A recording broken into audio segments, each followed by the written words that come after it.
अच्छा, internal external section हट का हो गया था। अब हम इसकी वेस्कुलर सप्लाई पढ़ेंगे। सबसे पहले इसके नाम पढ़ेंगे एट्रियल सप्लाई। वीडियो स्टार्ट करने से पहले एक बात आपने नोट करनी है कि इसके अंदर काफ़ी सारी जो वेसल्स है ना वो प्रोमिनेंट नहीं है, और कुछ जो है वो इसके ऊपर शो भी नहीं की हुई, तो बस आपने इमेजिन करनी है। अच्छा, दो तरह की कोरोनरी आर्टरीज होती हैं, एक राइट कोरोनरी आर्टरी होती है, एक लेफ्ट कोरोनरी आर्टरी होती है। ठीक है, जो राइट कोरोनरी आर्टरी होती है ना वो राइट एओर्टिक साइनस से आती है, जो लेफ्ट कोरोनरी आर्टरी होती है वो लेफ्ट एओर्टिक साइनस से आती है। सबसे पहले हम जो है राइट कोरोनरी आर्टरी को डिस्कस करेंगे। अच्छा, ये आ रही होती है राइट एओर्टिक साइनस से।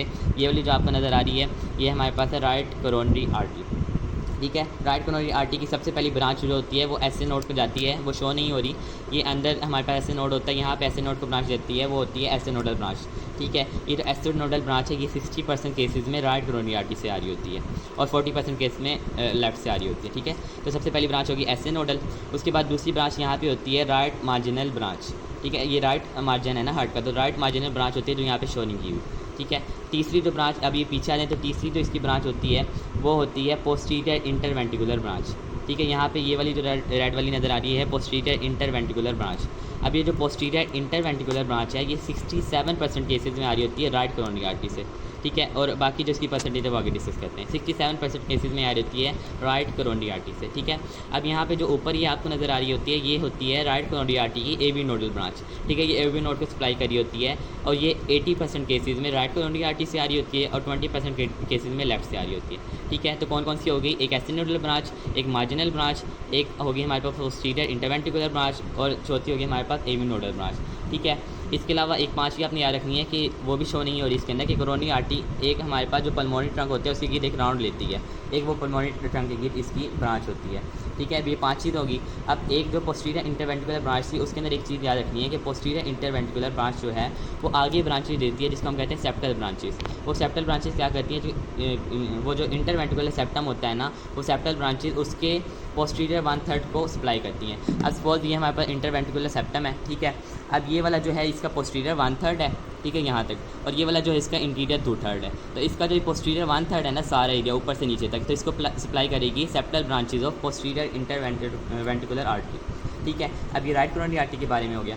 उसके बाद आ जाते हैं हम लेफ्ट कोरोनरी आर्टरी पे। लेफ्ट कोरोनरी आर्टरी ओरिजिनेट हो रही होती है लेफ्ट एओर्टिक साइनस से। ठीक है, अब ये आपको थिन सी नज़र आ रही होगी, ये लेफ्ट ऑरिकल के नीचे, ये हमारे पास है लेफ्ट कोरोनरी आर्टरी।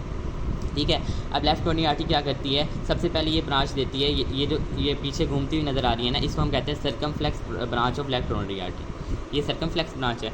उसके बाद हमारे पास ये जो आगे ये इंटरवेंटिकुलर ग्रूव के अंदर जो ब्रांच की रेड रेड सारी नज़र आ रही है ये है एंटीरियर वेंटिकुलर आर्टरी। ठीक है, एंटीरियर इंटरवेंटिकुलर आर्टरी।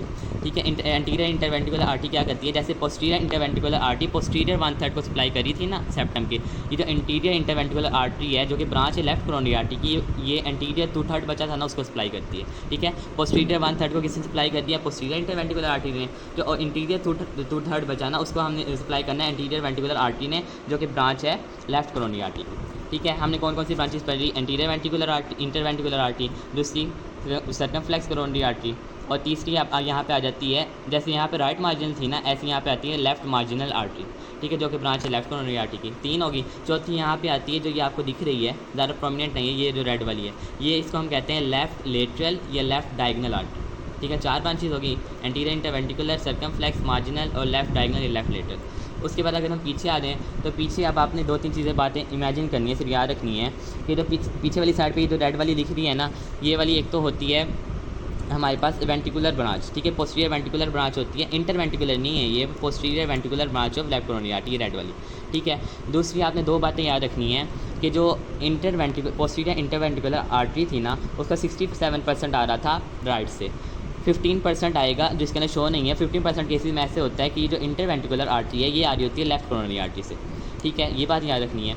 और बाकी जो 67 और 15 बाकी जो 18% बचा उसके अंदर क्या होता है कि दोनों से आ रही होती है। तो यहाँ पे डोमिनेंस का फिनोमेना आ जाता है कि अगर posterior interventricular artery left coronary artery से आ रही हो तो उसको हम कहते हैं राइट डोमिनेंस, अगर लेफ्ट से आ रही हो तो हम उसको कहते हैं लेफ्ट डोमिनेंस, अगर दोनों मिलके ये पोस्टीरियर इंटरवेंटिकुलर आर्टरी बना रही हो तो उसको हम कहते हैं को डोमिनेंस। ठीक है, ये बात याद रखनी है। उसके बाद हमने बात की थी ये वाली जो थी ये राइट कोरोनरी आर्टरी की एवी नोडल ब्रांच थी जो 80% केसेस में आ रही होती है। बाकी 20% केसेस में क्या होता है कि ये जो राइट कोरोनरी आर्टरी पीछे की तरफ आ रही है ना 20% केसेस में ऐसे होता है कि एवी नोडल ब्रांच यहाँ से निकल रही होती है। ठीक है, बस आर्टरी सप्लाई के बारे में इतना याद है।